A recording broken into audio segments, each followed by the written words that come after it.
What's up? This is Vince Carter. You're listening to 3 Point Conversion. Check it out.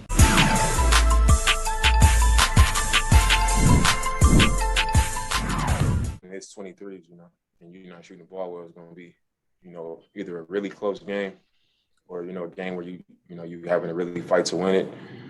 But we tied the game up, 91 and 91, and I just felt like other than Austin Rivers hitting a few threes, they had some big shots. It just seemed like everything we did was a foul. I mean, I just felt like, maybe some of them were fouls, but every damn thing we did down the stretch of a playoff game, the whistle was getting blown. So, I mean, we playing aggressive and physical just like they are, and everything we do is a foul.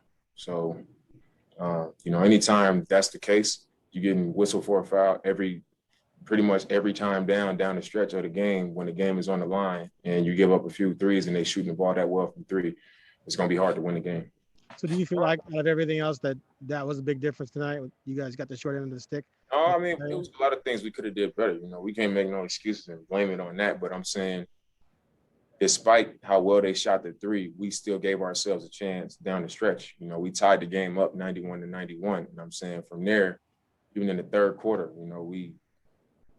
in a playoff game, we fouled 10 times in one quarter and they fouled one time. And then we get to the fourth quarter when it's time to win or lose the game, and the game is being decided at the free throw line because every time we touch them, everything we do is a foul. Okay, thanks. So, I mean, I'm not saying that's the reason we lost, but I'm saying it's going to be tough when they shoot the ball that well from three and we fight and scratch and claw back into the game, and then everything we do is a foul. Thanks. Christo Saltis, Sport DNA. Dame, despite the result, despite the last 5 minutes of the game, how optimistic you are about that, the way that you play and about the rest of the series for you as a team? I mean, I was proud of how we competed. When things didn't go well, we kept fighting. We stayed together. We gave ourselves a chance to win a game. It's the playoffs. It's gonna be a grinded out type of process, and it's gonna be a long series. We got one on their floor, and they came back and got it back. Now we got to make sure that we get the next one. The next one is going to be a big one. So we got to make sure we handle business. But I feel good about the way we playing. We limit a few 3-pointers and, come up with a few more makes. We had some clean looks that we didn't make, and maybe it's a different story. Adrian McCord, point. Dame, Terry talked about coming into this game, limiting their points in the paint was a really big emphasis because of how games 1 and 2 went. You did that tonight, but then when you see these threes start to go in, just one after the other for them, is there an in-game adjustment you can make to try and run them off the 3-point line, or do you recognize that in the moment, or just sort of stick to the game plan of keep them out of the paint? You got to be able to do both. I think we did a better job keeping them out of the paint. But, when guys are taking those 3-pointers, I think we got to contest them a little bit better, be a little bit closer to guys, especially early in the game. Before guys can see the ball go in and start to get confidence, you got to make them miss a few times and make them take uncomfortable, tougher contested ones earlier in the game. And then, maybe they don't start off believing as much. So I think that's what it comes down to. When guys come out believing, over the course of the game, they're usually going to feel better about, taking those shots than if they started off missing it. The contest and, that presence was there from the jump. Jason Quick, The Athletic. Hey, Dame, you're always so good at reading your teammates and where they're at mentally. And I'm wondering what you're seeing right now with Nurk in regards to his mentality with the refs and staying on the court. I mean, it's tough. I think the history of, big guys, sometimes they don't get the benefit of the doubt. It almost seems like, they're getting picked on. And I know he might feel like he's getting picked on sometimes because he gets hit a lot. And sometimes he's selling the contact, but, he gets hit a lot and he gets pushed a lot. And then it seems like he's just getting whistled for everything, especially in a game like tonight. I looked up one time and I was like, okay, that's his first foul. And then it was just like bang, bang, bang, bang, bang. And it was, he's one foul away. So like, I looked at some of them and I was like, the last one that he fouled out on was absolutely a foul. But I can remember a couple where I'm like, man, like those are plays that happen all the time, you know, and this is one of our best players and we need him on the floor. And like the judgment, you expect the judgment to be like, all right, you know, I'm not going to call that because it happens all the time. But I think his mind is in a good place. You know, when we came into the locker room, everybody was, you know, like, you know, damn, this was one that we wanted. This would have been a great win to have, you know, and it should bother us, but it wasn't like a discouraged down type of vibe. It was like, you know, this is what the playoffs are about. You know, we got one on their floor and, you know, they came back and got one and we just got to prepare ourselves and keep our minds right for the next one. You know, we got to take care of business game 4.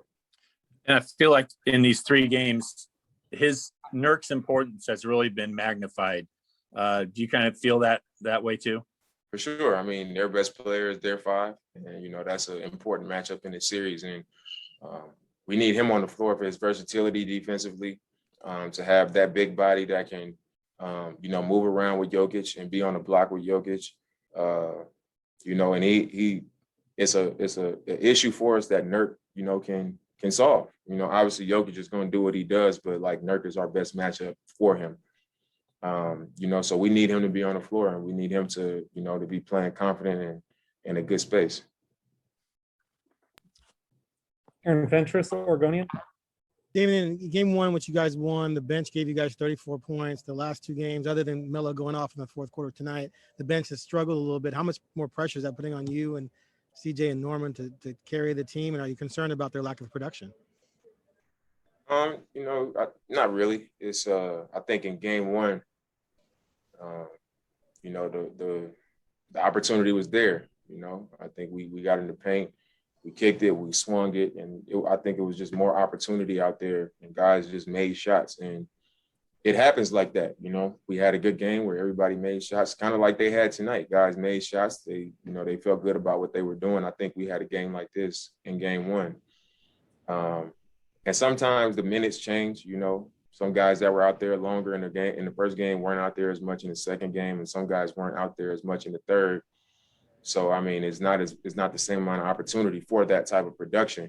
And we know that each game is going to be different. So I'm not looking at it like I'm concerned about production or, you know, this guy or that guy. Each game is going to be different. You know, Ant might come out next game and have 15 points and hit, you know, 4 threes. And Melo might come out next game and have 18. You just never know because every game is different and you can't get overly concerned with, oh, this happened this game and then it didn't happen this game. You just got to keep going and you just got to trust the fact that guys are going to come through and do what you need them to do as we go into each game one at a time. Thanks. Last questions coming from Leonardo Torres, El Comercio. Hi, Dame. It's Leonardo Torres from Peru. Hope you're well. Dame, do you think Denver's pick and roll execution was the key of the game tonight? I mean, I thought they ran well. They ran pick and roll well, and it hurt us in some spots.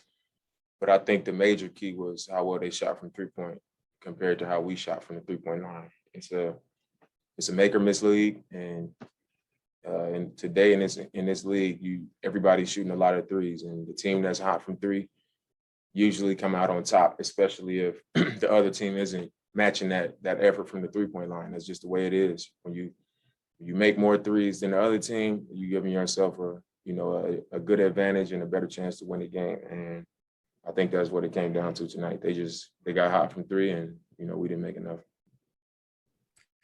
All right, thanks, Dame.